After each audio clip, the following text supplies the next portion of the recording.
Good afternoon, everybody. Good day after Thanksgiving. This is Nadine Groenig, and I'm with Save Our Schools Arizona. And I'm also the former director of Indian Education for the state of Arizona and the CEO and founder of the Southwestern Institute for the Education of Native Americans. And Save Our Schools Arizona is a sponsor of Indigenous Perspectives, which is a series that I do a couple of times a month. And today's topic is celebrating our heritage. So today is National Native American Heritage Day. And so we thought it'd be a great time to celebrate and talk about some positives, some happy things, because as many of you I'm sure know, things having to do with Native Americans are often sad and troublesome, and especially with our history. So we wanted to just, be upbeat and positive today and talk about things that our guests celebrate, the ways they celebrate within their tribe or tribes, and just have a good day and feel good about that. So I'm going to introduce you to our speakers, and our first speaker panelist is Kimberly Dankow Begaye. She is of the Kaiwa, Caddo, you can all correct me later, Pawnee Nations, born and raised in Southwest Oklahoma. She received her bachelor's degree in political science with a minor in pre-law from Fort Lewis College in Durango, Colorado. Kimberly also studied at the University of Arizona in the American Indian Studies graduate program. Her professional experience includes working for the Bureau of Indian Affairs, the Kaiwa Tribe of Oklahoma, the United Kituwa Band of Cherokee Indians, and currently she works for the Amphitheater Public Schools District in Tucson. In addition, she serves on the Arizona Indian Education Association. Arizona Office of Indian Education's Indian Education Advisory Council, and she's the president of the Arizona Indian Education Association. She is also active in her local Native organizations, including the Native Education Alliance of Tucson. Kimberly was inspired by her parents and grandfather to continue in her tribal tradition and heritage. This is what she teaches her children. Kimberly has presented and spoken at numerous events of her Native culture, Indian federal law and treaties, and cultural storytelling. And there's much more to know about each of these ladies, but we only have an hour. So they're all very accomplished and very active women. Our next panelist is Esther Nystrom. Esther is a Navajo woman, or Dene. She's an educator, a mother, and a friend. She is Totachini, bitter water in Blagana, which means white. And her father, well, you can tell me later, your grandfather, I think you said, was Sun Clan or Star Clan. Anyway, I eliminated some of the intros because I can't pronounce everything. I'll let them do that. Her family is from Twin Lakes, New Mexico, but she grew up in San Diego, California. Esther serves as the program specialist for Mesa Public Schools Native American Education Program, and she's vice president for the Arizona Indian Education Association. She also serves on the Arizona Department of Education's Office of Indian Education Advisory Council. Esther received her bachelor's degree in English and business and earned a master's degree in education. She has been in education for over 24 years and feels that it is her responsibility as a parent and educator to provide the best learning environment and opportunities to Native American students in the state of Arizona. So thank you for being here, Esther. Our third panelist, I should say, adult panelist, is Denise Estudio. She is of the Laguna Pueblo and Chippewa Assiniboine tribes. She was raised in the Southwest near her Pueblo, and she strongly identifies with her Laguna tribal heritage. She spent her summers on the reservation in Montana, visiting relatives from her paternal grandmother's family, and has recently reconnected with key relatives in Montana and North Dakota. Denise's grandparents relocated from the Pueblo of Laguna in the early 1900s to Winslow, Arizona, to work for the Atchison, Topeka, and Santa Fe railroads, as did many other Lagunas. They established their own Laguna colony, living in renovated railroad boxcars, and continued to practice their tribal customs and raise their families in their home, away from home, at the Pueblo. Denise earned a bachelor's degree in music education from Eastern New Mexico University and a master's degree in education, leadership, and counseling from Northern Arizona University. She taught for 31 years on the Navajo Reservation near Gallup, New Mexico, and Winslow. Denise now serves as the Federal Programs Director for Winslow Unified School District.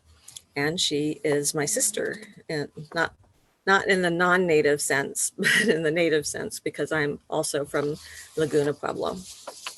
So welcome, Denise.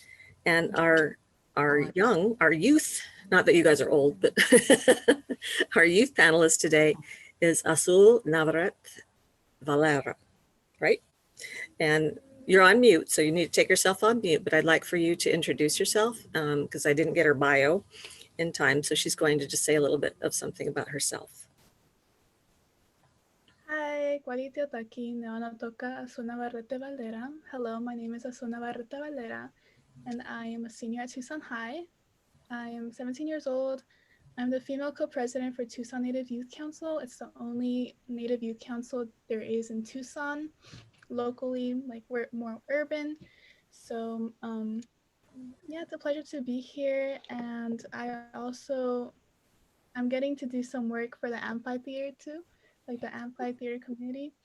I'm in this committee group to help students be more aware of their surroundings and try to help as many students as possible. And I also teach nonviolence for the MLK Nonviolence Legacy Program. And yeah, and I also play guitar and I'm in an all-female group. It's called Las Asalias. And yeah, that's basically it. I am a senior and I'm trying to go into law for immigration attorney, and I aspire to be going to ASU. Yeah. That's great. Thank you so much. Now, I did invite Native American students to attend and participate in this, but I don't know if it's because it's the day after Thanksgiving or they're shy or whatever the reasons might be, but we weren't lucky enough to get any students from federally recognized tribes. But Azul was the first to sign up actually when she heard about what we were doing, and she does belong to a tribe that is not federally recognized, and we'll hear a little bit about that later.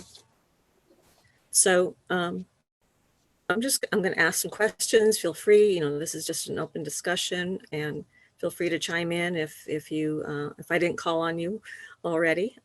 So we're just going to get started. So what tribe?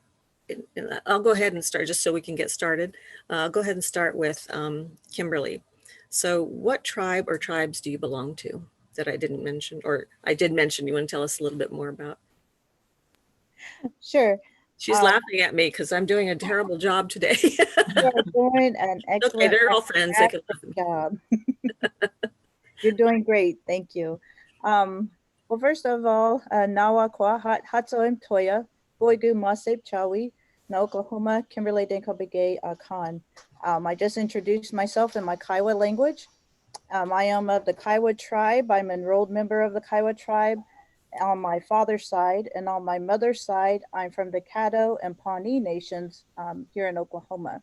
And so that's who I am, and that's where I come from. Great, thank you. Esther, you want to go ahead and introduce yourself and do it better than I did? Yeah, there's a kiddo she didn't she Twitter cheat me Mishla, Billy Gana Bashin, she can dash it, Billy Gana dash it now. She Esther Nystrom. There is more to that introduction, but I am still learning as time goes on. I am the Dene woman, Navajo woman. I am from the Bitterwater clan, and my father is from White from Long Beach, and my grandfathers are Salt clan. So it's okay. Welcome. Thank you for letting me be here today. I appreciate being a speaker. Thank you. Denise? Well, Goadzi, Dawach, Drawashop, Wahinome, Ekwik, Mehano, Shawich Hano, Kweyawashchi. I'm from the Koikame people from Laguna Pueblo, and I am of the Parrot clan.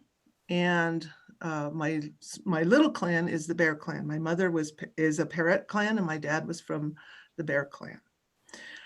And also, my dad's mother came from Montana, and she was a member of at first they were called the Milk River Landless Indians, and just recently they got federal recognition, and they are known as the Little Shell Band of Chippewa. And that's quite a, quite a great thing that they now have federal recognition. So I'm really happy about that. But I've been in the Winslow area, I think pretty much all my life. I've not ever lived on my reservation, but I have so much connection there. I have relatives there, and I go there as much as I can, just to learn and see my people, and it's great. Thank you. Yeah, that is really great about your other tribe being federally recognized now. So as I mentioned, Asul's tribe is not federally recognized. Do you want to tell us a little bit about your tribe, Asul? Yeah, so my tribe is actually Nawa. It's from southern Mexico.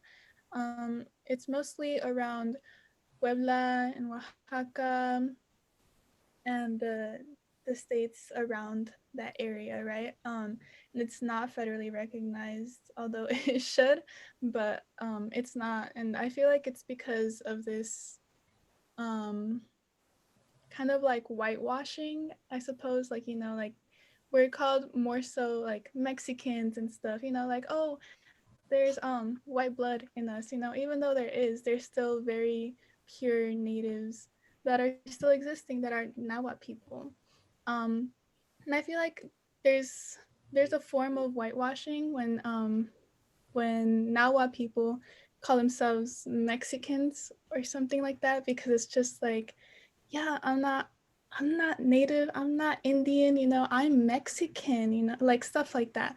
And I believe that we should represent, like our indigenous blood. And I'm still trying to fight for that recognition somehow by spreading the word, that Nawa is still a tribe, because people believe that Nawa is a dead language, it's a dead tribe, that there's no more people that are from Nawa culture. And we also see that with Hiachiratam, they're also fighting for recognition. But now we know that they're actually a tribe, and they're actually trying to get their land back from the border wall that our president was trying to make. So congrats to them, congrats to Hiachiratam, congrats to Denise. I'm so glad that your tribe got recognized. That's amazing. And yeah, it's mostly about my tribe. Thank you. There are a lot of tribes. I believe there's many tribes in California that have not been federally recognized. And the Pasquayaki Indian tribe, which is federally recognized, didn't get that recognition until September of 1978. So, they've been around a long time. I remember I grew up near them in Tucson. So that is a battle that many tribes are fighting, and it's a tough one. So whenever that happens, it's really great news. So I'd like to know, I know that you're all very proud of your heritage and that you practice certain traditions, but I'd just like to know what makes you happy about being Indigenous. Anybody want to respond to that? I can start us off. Okay. One of the things that makes me happy about being Indigenous is our language.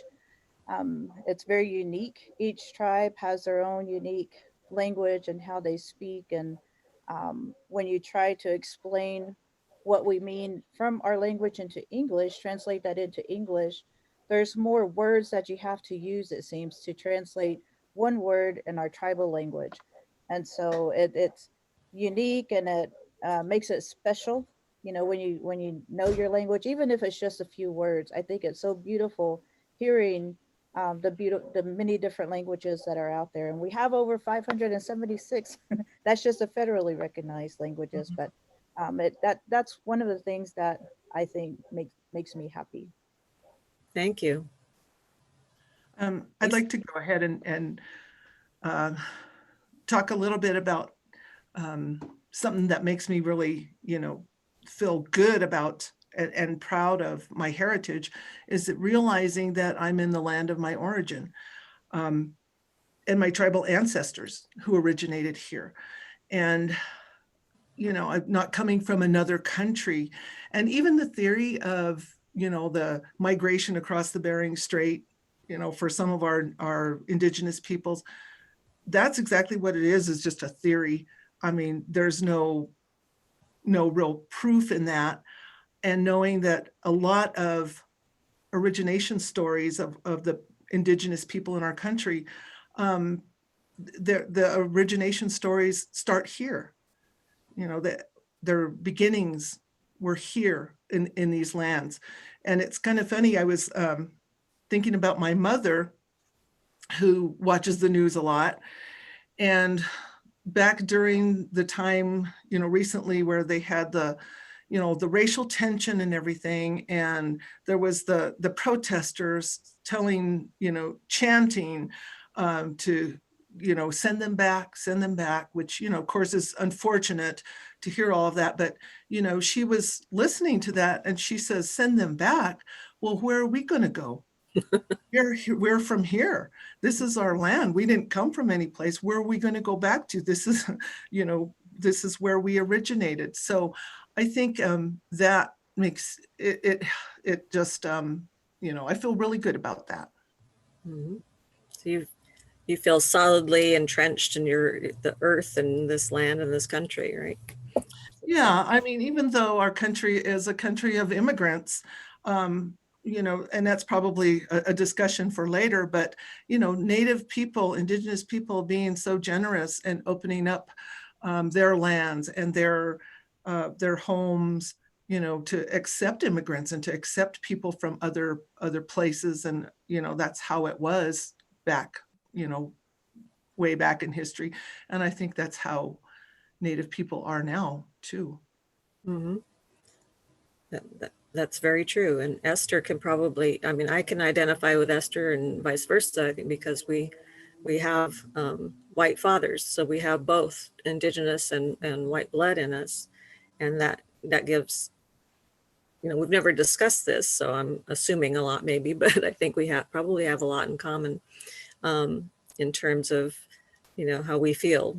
Native people talk about when they're on the reservation or in urban areas about walking in two worlds. And I think that maybe even a third world, when you're talking about somebody who's half and half or mixed blood, you have to know how to navigate within your own family. Sometimes that can be a challenge. So, Esther, what makes you happy about being Indigenous? Nadine, you are absolutely correct. And can you hear me okay? You're a little wobbly. The voice is a little wobbly. That's what I'm getting as well. So I do apologize for that. I don't know what's going on. I dropped off for a second, but I'm back. Okay. I do appreciate being Indigenous and part of the Indigenous community and representing our people. It is an absolutely wonderful feeling to be Indigenous. The first time I fully embraced and fully connected with my Indigenous people. There are different times and places when this happens. It's a personal experience. I bought my first pair of moccasins, and they're not just the small ones. They're just something so important to me with the Navajo wraps. It's just that connection of putting them on and just an overwhelming feeling of being connected with my relatives and knowing that they were with me, and that knowing that I was going to continue in an Indigenous path and follow the ways of my ancestors and be here for them and being accepted of others as well. So I think everyone has that personal experience at one time or another when it is almost overwhelming, and feeling that piece of connection. It just helps ground me. It helps guide me in what I am to do and what I'm expected to do while I'm on this earth with my other brothers and sisters. That's wonderful. Thank you. Thank you so much for sharing that. Asul, do you want to share what makes you happy about being Indigenous? Yes, of course. What makes me happy about being Indigenous is how much resilience we have as a community of being Indigenous. And like how Esther said, we all have like this personal experience of when we actually connected into our Indigenous self, you know, like our Indigenous part of life. And for me, I do danza. Danza is part of my culture, and that's where we just dance with a drum and everything. And I would hear stories, you know, like my cultural advisor, he would like tell me they were trying to take these drums and try to burn them, and whoever had them just kill them off. So our people would try to hide the drums into the mountains, and that's the only way how we know that we use drums, that we actually use drums and dance to them.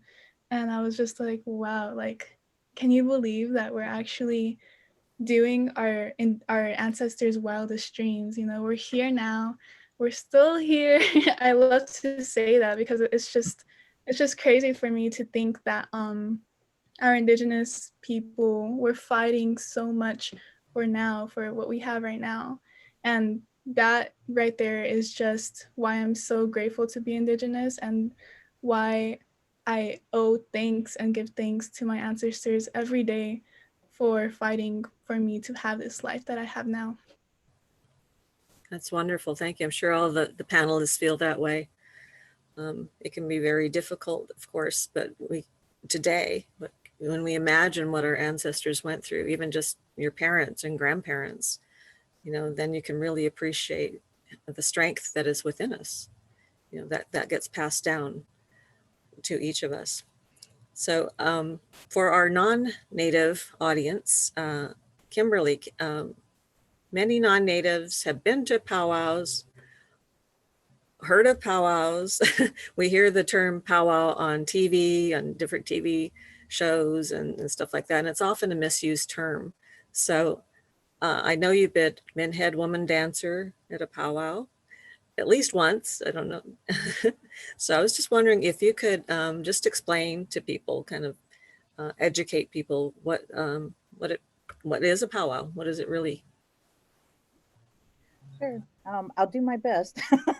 Everybody, has their own definition of what that means, but basically, the term or the name powwow actually originated in the early 1800s, and it came from a time of when there was medicine shows traveling medicine shows that would go around to the different villages, and the people who were, and they were selling these medications, for certain types of illnesses that they had, and they termed their items for sale as powwow items, or yeah, that's just what they called them, was powwow. And what these salespeople would do, the vendors would do, is they would hire Native American people, and they would ask them to dance so that they could draw this attraction uh, to their sale, and they would, be able to sell their product by that way.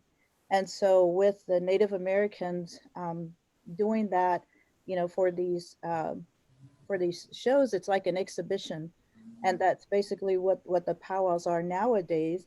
Contemporary powwows are more or less of an exhibition of our dancers and our culture, and different styles of dancing. So with that, from that time, the term powwow, that's how that term came about, and we just kind of adopted that into our culture to show what, or not show, but to let others know. That's kind of the term that we utilize for our gatherings now. But for Native American people, for powwows is a social gathering, and social gatherings, these are things we have done since time immemorial. And it just wasn't tagged powwow of any kind. We had certain names for our dances and our ceremonies during that time, and so in the earlier times of when we had our social gatherings, from what I understand and what I've been told by my family, that these powwows weren't done just for everybody, because nowadays you have it opened up for where anybody can attend, whether you're native or non-native.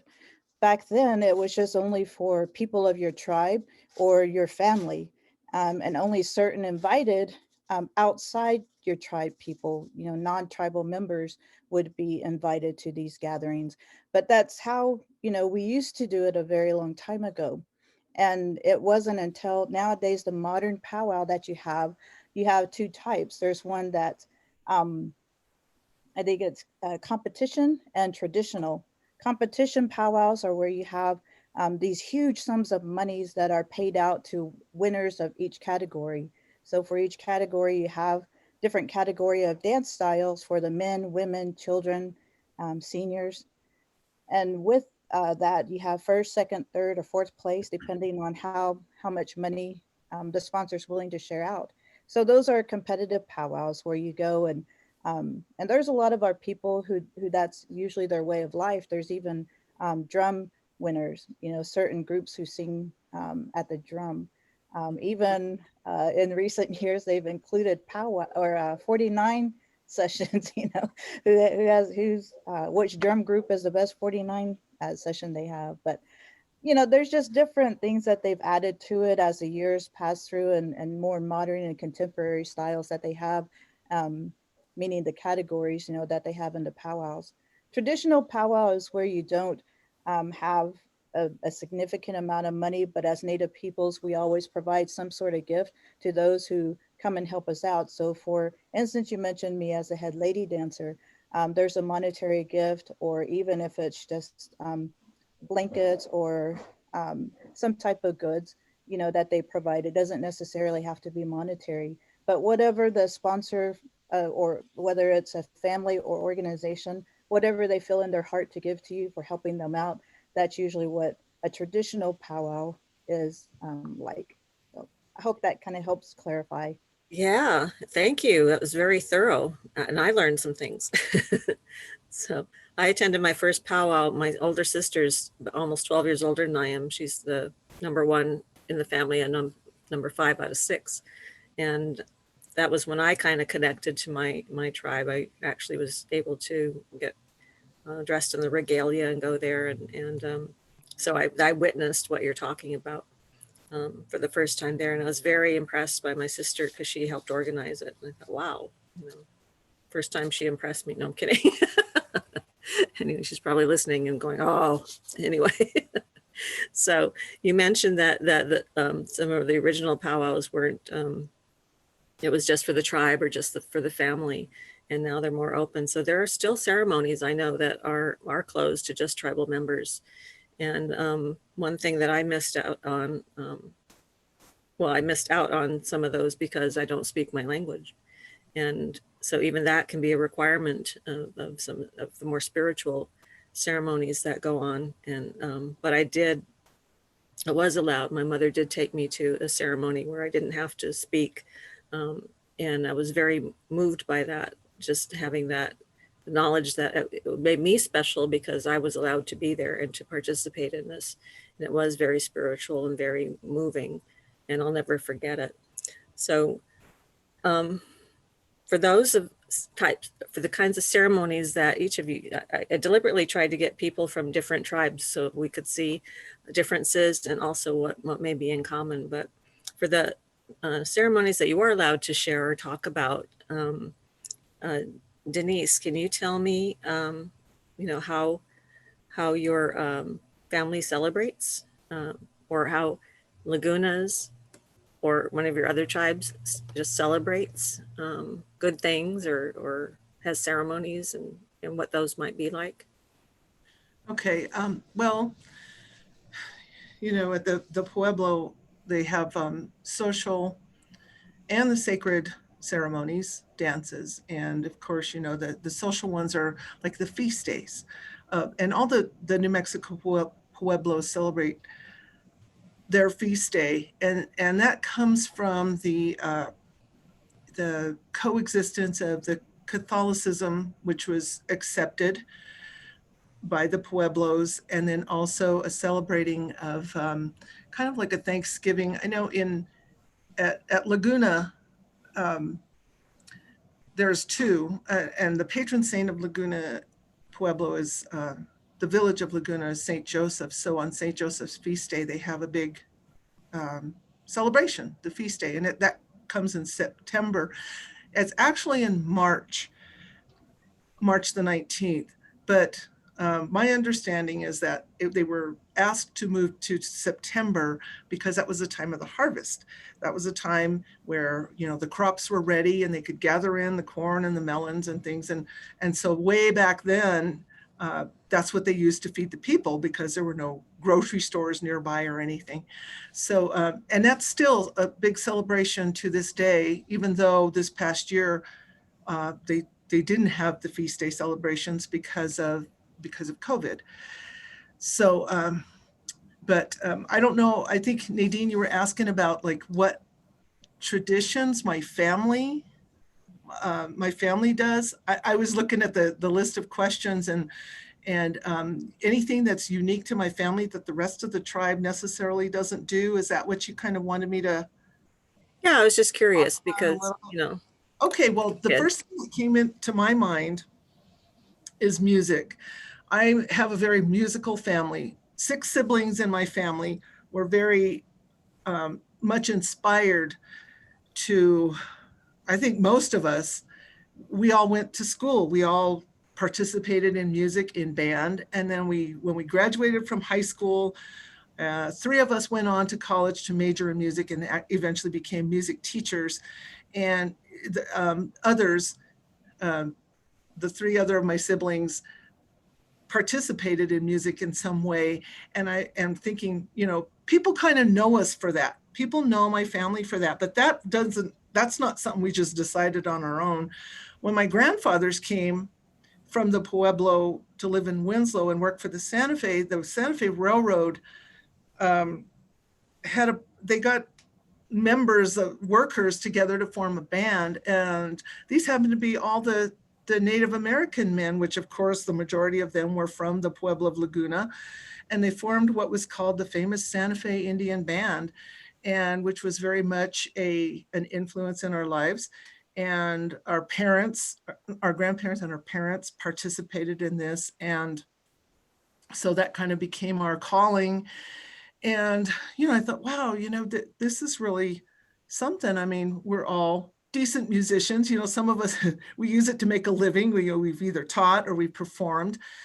And just talking with various members of my family, I found out that on my dad's side, his grandfather, who was from the Pueblo of Laguna, was a really well-known song maker. I won't say a songwriter because he didn't compose music, but he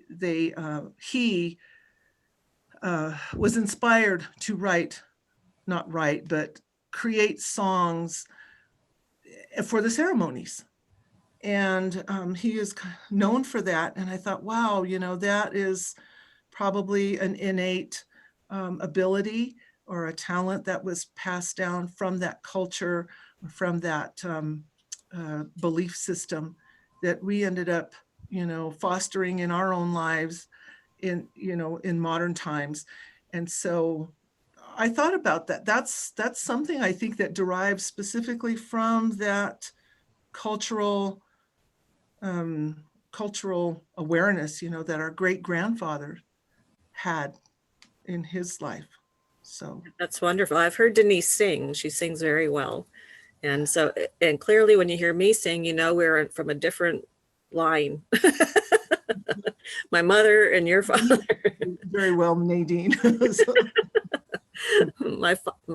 Any musical ability in my family came from my father, who was white, which is funny. He taught himself guitar and violin and mandolin, and he could play by ear. He never read music. I learned to read music and played the violin for a while, but it was no virtuoso by any means. Yeah, and it's not just you know, limited to my family. I have cousins. I have you know, my brothers that live at Laguna, who, when you go to the feast days, and you see the choir of men that come out to sing for the dances. I could say that probably more than half of those men they're my, immediate relatives. They're my brothers. They're my, first cousins, but, just very strong, beautiful singing. And it's just really something I honor so much in my life. Very nice. Esther, do you want to share something about how your tribe celebrates, Sure. or something unique to your family? Yeah, that's a beautiful story about your family members being musically inclined and continuing with that tradition. There are plenty of ceremonies within the Dene, with the Dene people. I think one of the most important, one of them that's done quite often is the Kinalda, the coming of age ceremony. And each tribe has its own coming of age ceremony with males and females. So that is something I like to participate in and carry on with that tradition. Moving to San Diego and my mother being disconnecting herself, I should say, at a capacity, a time that when she was at boarding school, she stepped away from that and went to the urban living. I did not have my Kunalda, so I find it important to remind those, even in urban areas, to try to make that connection with your family back home, so that you can take part in that. And that ceremony, which is really important, I believe. Some ones that we do in our home is I do follow the weather patterns, during stormy nights with lightning, you don't leave. We have a tradition of being philosophical, talking a lot and exploring and becoming an educator. So without knowing my family too much in the past, I do now, but I went into the education field not knowing that my aunties, my cousins, my family line are all educators. Wow. So when I came to actually get to know them all and associate myself with them and get to know them, they were like, oh yeah, I teach at this school. Oh, I'm a principal at this school. I teach kindergarten. And it just kept going and going. I'm just like, I was drawn to be an educator, not knowing that lineage line of educators. So I am following that path, and I do have several of my children, I have 5, who do want to follow that line as well. And they're like, oh yeah, I can't wait to teach kindergarten. I'm like, okay, good luck with that. But within our own family, I continue to teach them how to bead, working with patterns. And I do love that math component, as you know, bringing science within, because science and math and storytelling, all of that is already embedded in our traditional ways. So I bring it back to my kids, and my kids, my Mesa Public School kids, I call them my kids as well, bringing those stories back to them and hoping to teach them a way and that they'll latch on to something that their ancestors have done. So I kind of try to provide those open opportunities for all of them to get some connection and find out where they can be connected, or a certain area that they may be interested in. So I do appreciate all the Dene people here in the Valley, teaching those different stories, providing opportunities for our students to reconnect or first time connect with their traditional ways. That's wonderful. Yes, and I am very aware of the various things that you do because of Facebook. So, and I'm always very happy to see what you've come up with next to incorporate culture. Yeah, I'm working on stuff right now too. I always work on something. Yeah, well, that's great. So Kimberly, you want to share something about how one of your I would imagine you're mostly embedded in your Kiowa culture. Is that true? Would you like to share something about how you celebrate your heritage? Sure. One of the things that comes to mind of celebrating that we do every year is our Kaiwa Gourd clan celebration. And this is something very significant to my Kaiwa people because it, in a sense, there's all, stories about why it's so significant. But one of the stories I have heard is that my Kaiwa people a long time ago are Sundance people, and we used to celebrate and honor, our people and pray for our people through the Sundance ceremonies. And I can't really talk about what we did, that's something specific for our people. But one of the things of how they brought it out, um, to revive it back was in the 1950s. A few of my uncles, my grandfathers came together, and in 1889 was the last time my tribe was able to hold our sun dance, which is a very sacred ceremony for our Kiowa people. And because of that, it was not done since that time. So my uncles, my grandparents, the men of the tribe came together, and that's during the time they revitalized the Gourd Dance. And there's a story behind how the Gourd Dance came to our people. And because it's winter time now, we can talk about those stories. But it just in briefly, it came from the Red Wolf, and it was given to our Kiowa people. And so we I guess you could say we're really uh, we hold on to that very tightly because it's one of of how it came to our people and the reason why we celebrate that. So the Gourd dance happens in the summertime, and it's a significance or a symbolization of our sun dance that used to take place back way back in a while back. And so we have it in our men are the ones that go out. It's a men's dance, so they go out inside the arena, inside a circle that is made out of the willow trees around the circle of the arena. And the men go out in the heat of the sun. There's no shade of any kind while they're out there in the arena. And it's to show that honor and that respect that we give to who we call Dog E, which is our creator in my language. And it's a time that we can come together.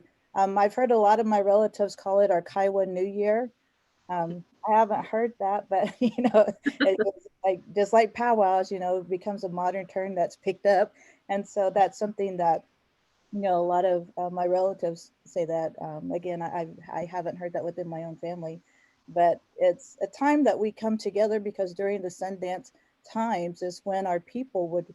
Um, my Kiowa people came from the headwaters of the Yellowstone River up in northern part of the states, which is around Montana area, Wyoming area. And so our people would camp alongside the riverbeds by any type of water source. And so we would have these runners that would go out and to let each Kiowa encampment know that our Sundance was about to happen. When that happened, that's when all of our people would come together and we would celebrate and do our ceremony during that time, during the sun dances. So in the same sense, for our Kaiwa celebration, for the Gourd clan celebration, a lot of our Kaiwa people come home during that time. So that's why I always try and come home in July. We have it the July 2nd, 3rd, and 4th every year. So during that time, it's a lot of preparation, and we feed and we give out rations, to the campers there. But it's a huge celebration that we have where all of our Kaiwa families come together at that time of the year, and we give thanks, and it's a time for us to celebrate together and to encourage and pray for each other, because sometimes that's the only time of the year that our Kaiwa people come together, big families, that are able to come in, who live, far off. And so whenever, I hear about celebrating our heritage, that's one of the big celebrations that my family has been a part of ever since I was a little girl.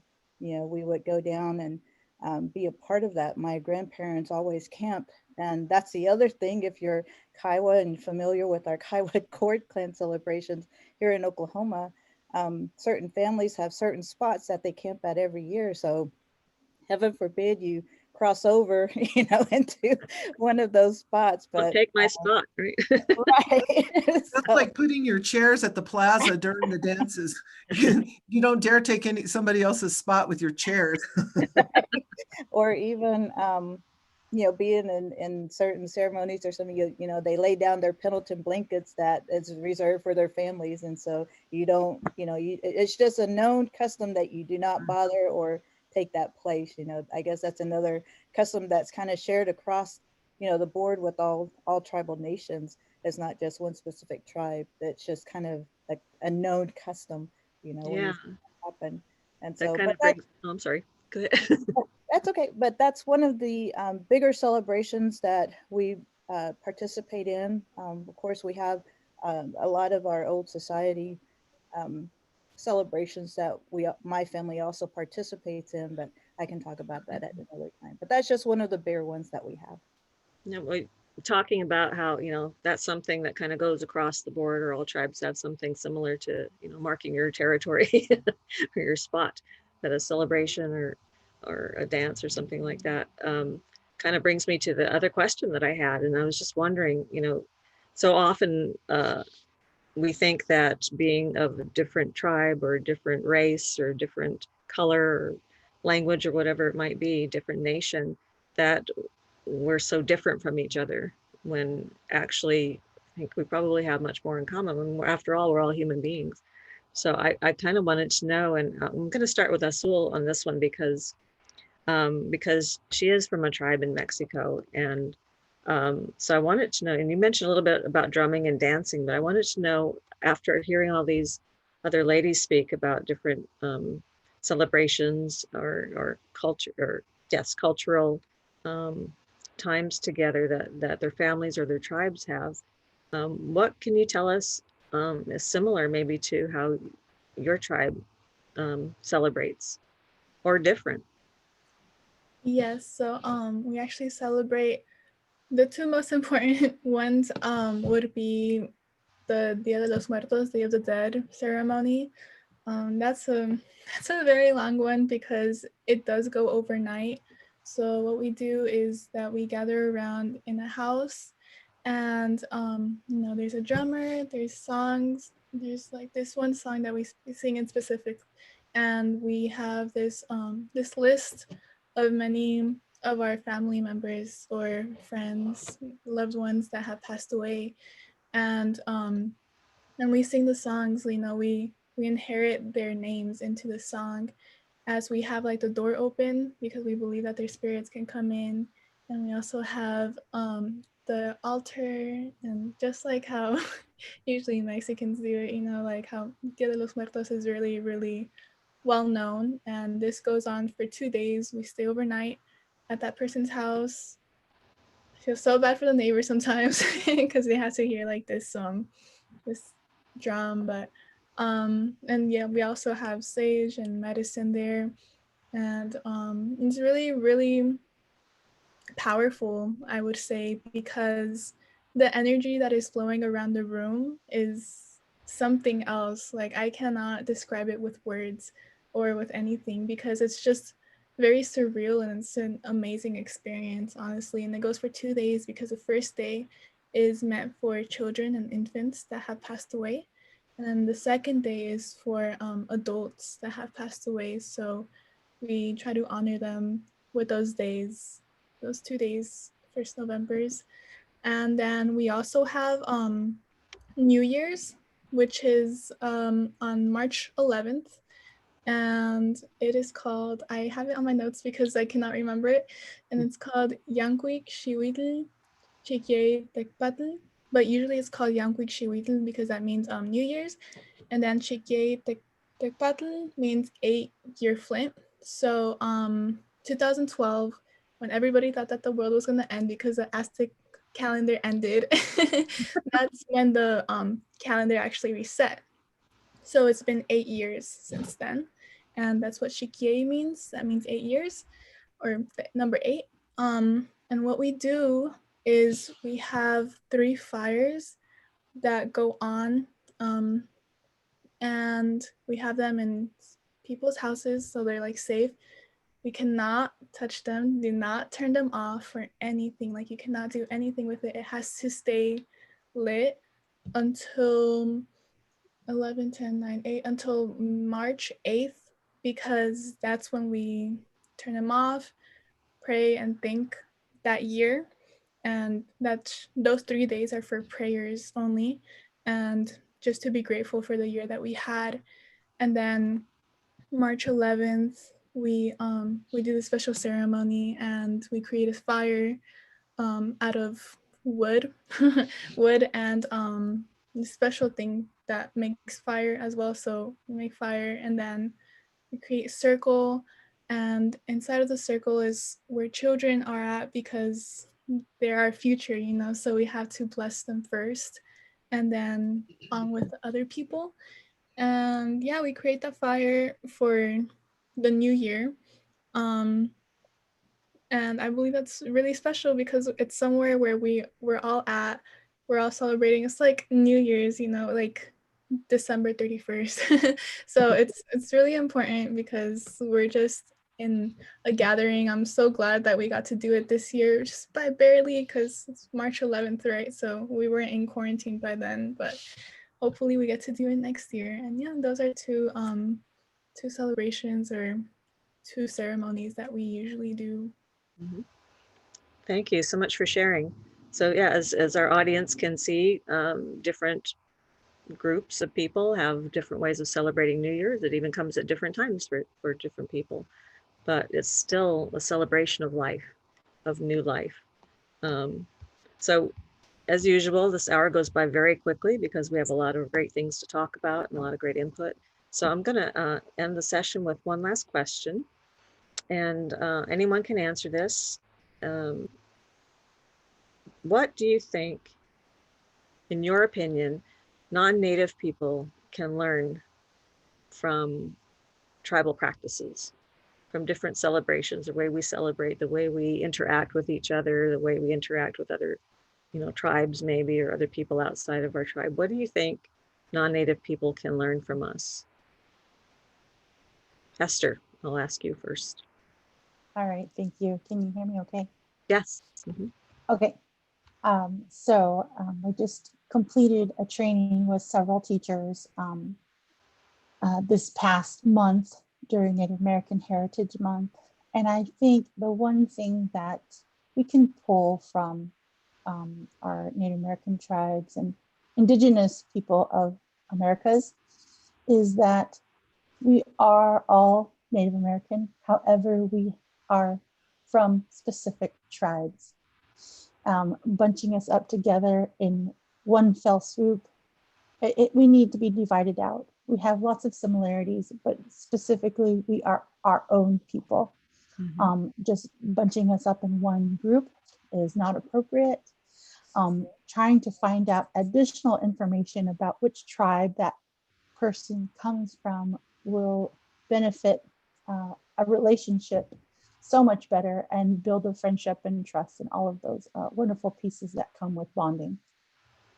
Great, that's a very good point. When I was working at the Department of Education, people around me, when they wanted to talk to me about something like language, they would say the Native American language, like there's only one. Right. Yeah. Or and we just watched the Macy's Day Parade, and it was such a blessing to listen to the Wampanoag language. And being from the Southwest, you expect a way of looking, a way of your regalia and the dressing and the sounds. And then when I saw that, I had to remind myself that is an East Coast tribe.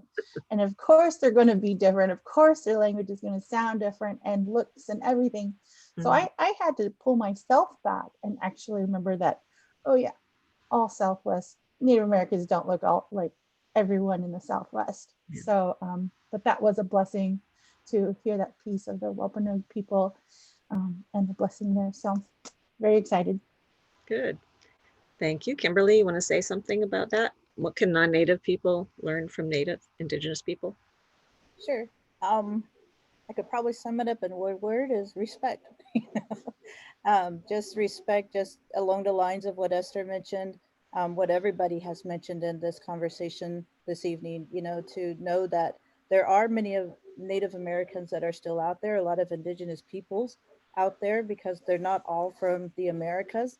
You know, they're from other places too, but just show that respect of learning who we are, and more specifically wherever they're at, you know, to acknowledge those people upon wherever they live, you know, whether it's in the Southwest and Northeast, and you know, just anywhere, just acknowledge, learn about those people so that you can learn, you know, how to have that respect for certain ones whenever you come into contact with them. And even if you say hello in their language to them, to acknowledge you, to let them know that you acknowledge them. I see you. You know, in my Pawnee language, Nawa, how we say that, that doesn't mean, we use it for a greeting, for hello, but what it means, and like I said, there's a lot of English that translation that comes with having to explain what that one word means, but it means I see you, I acknowledge you. You know, I know, in other words, I'm wanting you to know that I acknowledge that you are there. So that's as along the lines of how we show that respect even to each other. That's interesting because it just reminds me of, you know, going to work and you pass people in the morning, you say, hi, how are you? And I answer. I tell them how I am, but, and then by the time I say, how are you? They're long gone. So it's like, I guess they didn't really want to know, you know, how I was. They were just saying it, you know. So, but the way you just presented that, it sounds to me like you really want the person to know you're connecting with them. So that's really nice. Denise? Well, like Kimberly, I thought of one word to kind of sum it all up, and that is generosity. I think Native people are always very generous. They're always so willing to share what they have, even to, you know, open up to accept people into their culture, that, you know, of what they want to learn and what is shareable. And, you know, just being from the Pueblo of Laguna, and I think about our feast days and how the homes are open to everybody, to friends, relatives, strangers, and it's always come in and eat, you know, come in and eat. Well, and then it's like, oh, I already ate at this house or that house. Well, that doesn't matter. You know, you got to eat again. You gotta eat. Yeah, but just, I mean, and it's not just at Laguna, but I know it's everywhere, you know, just sharing what we have and being willing to share. And I just think it's, you know, a real generosity is something that other people can learn from Native Americans. Thank you so much. Mhm. And on that note, we have run out of time, and I would just want to thank you all very much for sharing about yourselves, some of your personal stories about your families, your traditions, your tribes. I miss so much sharing time with you all in person. You have all made me feel, except for Azul, because we just met, you've all made me feel like I am Indigenous, that I am a Native American person. And growing up being half and kind of not feeling that I fit in anywhere, I thank you. Thank you for that. And again, thank you so much for your time and everything you had to share. I can't wait till we can be together again. So enjoy your weekend. And thanks again. Bye-bye, ladies. Bye. Asya. Thank you. Thank you.